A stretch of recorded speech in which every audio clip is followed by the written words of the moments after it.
বিকাশ দা এই কথাটা মীনাক্ষীকে ফোন করে বলতে পারতেন, তা না বলে উনি যেহেতু এটা মিডিয়ার সামনে বলেছেন সেহেতু মিডিয়াতে এটাকে নিয়ে আলোচনা হবে, এই দোষটা মিডিয়ার না।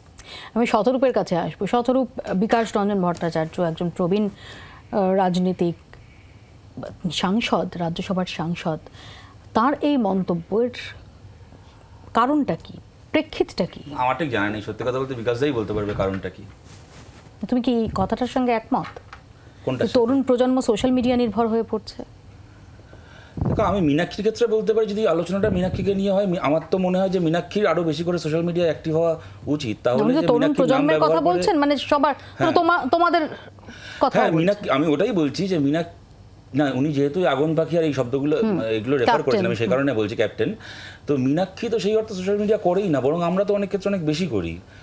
এই ক্ষেত্রে এই সমালোচনা তো আর যার বিরুদ্ধেই হোক না কেন মীনাক্ষীর বিরুদ্ধে হওয়া উচিত নয়, কেন সত্যি সত্যি ও তো করেই না সোশ্যাল মিডিয়া। না, সোশ্যাল মিডিয়া করা আর সোশ্যাল মিডিয়া নির্ভরতা, এই দুটোর মধ্যে তফাৎ আছে। নাম্বার 1, নাম্বার 2 হচ্ছে যে শতরূপ কথাটার স্পিরিট রয়েছে। এই একটা সমালোচনা আমরা দলের ভেতরে এবং বাইরে বারবারই শুনছি যে সোশ্যাল মিডিয়ায় যত অ্যাক্টিভ বামেদের দেখা যায় সেটা ভোট বাক্সে প্রতিফলিত হয় না।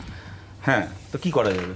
মিছিলে যতটা বামেদের দেখা যায় সেটাও ভোট বাক্সে প্রতিফলিত হয় না। এলাকায় সিপিএমের যত পোস্টার দেখা গেছে সেটাও ভোট বাক্সে প্রতিফলিত হয়নি। খালি ব্রিগেডের সমাবেশে যত লোক হয়েছিল সেটাও ভোট বাক্সে প্রতিফলিত হয়নি। তাহলে কিন্তু সোশ্যাল মিডিয়া কেন? তাহলে মিছিল করাও কমিয়ে দিই, পোস্টার লাগানোও কমিয়ে দিই, ব্রিগেড যাওয়াও কমিয়ে দিই। তাহলে বিরোধিতা বিপ্লব সব সোশ্যাল মিডিয়াতেই না, কিছুই যখন একটা দল হেরেছে মানে কোনো কিছুই রিফ্লেক্টেড হয়নি, আর যে দল জিতেছে তার সব কিছু রিফ্লেক্টেড হয়েছে। আমার মনে হয় যে এই আলোচনাগুলো, আমি দোষ দিচ্ছি না এই আলোচনা করাটা, আজকে বিকাশ দা এই কথাটা মীনাক্ষীকে ফোন করে বলতে পারতেন, তা না বলে উনি যেহেতু এটা মিডিয়ার সামনে বলেছেন সেহেতু মিডিয়াতে এটাকে নিয়ে আলোচনা হবে, এই দোষটা মিডিয়ার নয়। দোষটা আমি দোষ দিচ্ছি না, আমি বলবো কিছুটা। দ্বিতীয় কথা হচ্ছে যে আমি মিডিয়াকে এই বলছি এই স্পেকুলেশনটা যে হওয়া স্বাভাবিক, কিন্তু আমি একটা কথা এইটাই আমি বলছি যে আমাদের পার্টির একজন পার্টি মেম্বার, তার একটা দায়, বা আমার পার্টি বলে না, যে কোনো দলের একজন সদস্যের দায় থাকে দলের সিদ্ধান্ত মেনে চলার।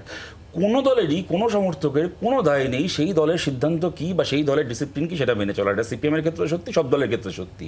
কোনো সমর্থক যদি কাউকে নিয়ে কোনো কিছু লিখে থাকেন, জ্যোতি বসু কোনোদিন মঞ্চে দাঁড়িয়ে বলেছিলেন যে আমি একজন জননেতা, কিন্তু আজ যদি একজন সাধারণ সমর্থক যদি বলে যে জ্যোতিবাবু জননেতা, আমি কম্পেয়ার করছি না মীনাক্ষীকে জ্যোতিবাবুর সাথে কি কাউকে, কিন্তু আমি বলছি যে একজন সমর্থক কি একজন ভোটার, সে কি কোনো দলের দলীয় হুইপ মানতে বাধ্য?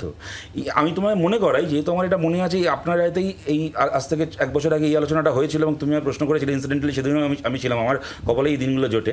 তো সেটা হচ্ছে যে মীনাক্ষী একবার একটা অ্যাপিল করেছিল যে ওর নামে কতগুলো ফ্যান পেজ চলছে এবং সেই ফ্যান পেজগুলো যেন বন্ধ করে দেওয়া হয়। মীনাক্ষী অ্যাপিল করেছিল না, মীনাক্ষীর অ্যাপিল করার নেপথ্যেও দলের একাংশের এটা নিয়ে কিছু উষ্মার প্রসঙ্গ ছিল। হতে পারে সেইটা তো সেই দলের কেউ যদি নেপথ্যে কোনো উষ্মা থেকেও থাকে সেটা কেউ ক্যামেরার সামনে বলেনি আজকের মতো, কিন্তু মীনাক্ষীর অ্যাপিলটার ফলে এই আলোচনাটা তখন হয়েছিল। তাহলে কি দলের থেকে বলা হয়েছিল বলে বলেছে হোয়াট এভার।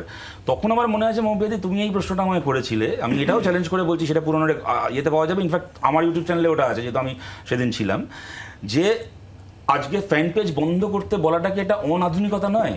আজকের দিনে ফ্যান পেজ, আমি এখনো সেটা বলছি, আমি সেটাই বলছি, আমি এখনো সে প্রশ্ন করছি। তুমি সব ক্ষেত্রেই ভাবো আমি তোমার সাথে ঝগড়া করছি, কিন্তু আমি তোমার সাথে ঝগড়া করছি না, আমি খালি দুটো দিককে কোট করছি। অত্যন্ত সুসম্পর্ক, ঝগড়ার কোনো জায়গা নেই। আমি বলছি এইটা যে যদি আজকে এই যে বিকাশ যে কথাটা বলেছেন, কথাটা সত্যি, যে কাউকে নিয়ে যদি এরকম বলাও হয় তাকে সাবধান থাকতে হবে, সে যেন এই প্রচারে নিজেকে ভাসিয়ে না যায়। মীনাক্ষী আজ পর্যন্ত কোনো ব্যক্তি প্রচারে ভেসে যাওয়ার ন্যূনতম কোনো চিহ্ন দেখায়নি, আমি এটা দায়িত্ব নিয়ে বলতে পারি। আমার চোখের সামনে দেখা, আমি আমার একটা ঘটনা বলছি, যে ইনসাফ সমাবেশ হলো বহরমপুরের মঞ্চে, আমরা বসে আছি, মীনাক্ষী আমার পাশে বসে আছে, একজন এসছেন মীনাক্ষীর কাছ থেকে একটা অটোগ্রাফ নিতে। তুমি বলতে পারো যে এটাও হয়তো বাড়াবাড়ি, কিন্তু আমি তোমার ঘটনাটা বলছি। মীনাক্ষী কিছু তো অটোগ্রাফ দিল না, বললো যে আপনি কেন আমার আলাদা করে অটোগ্রাফ নেবেন, এটা আমার কোনো সমাবেশ হচ্ছে না, এটা আমার ব্যক্তিগত পাবলিসিটির জায়গা নয়, আমরা সবাই এসছি, আমরা আমাদের কথা বলছি, আপনি সমাবেশে এসছেন, আমরা একসাথে সমাবেশ করছি। আমার এটা চোখে দেখা, আমার পাশের চেয়ারে বসে এটা। বাংলার আওয়াজ, বাঙালির আবেগ, জি 24 ঘন্টা।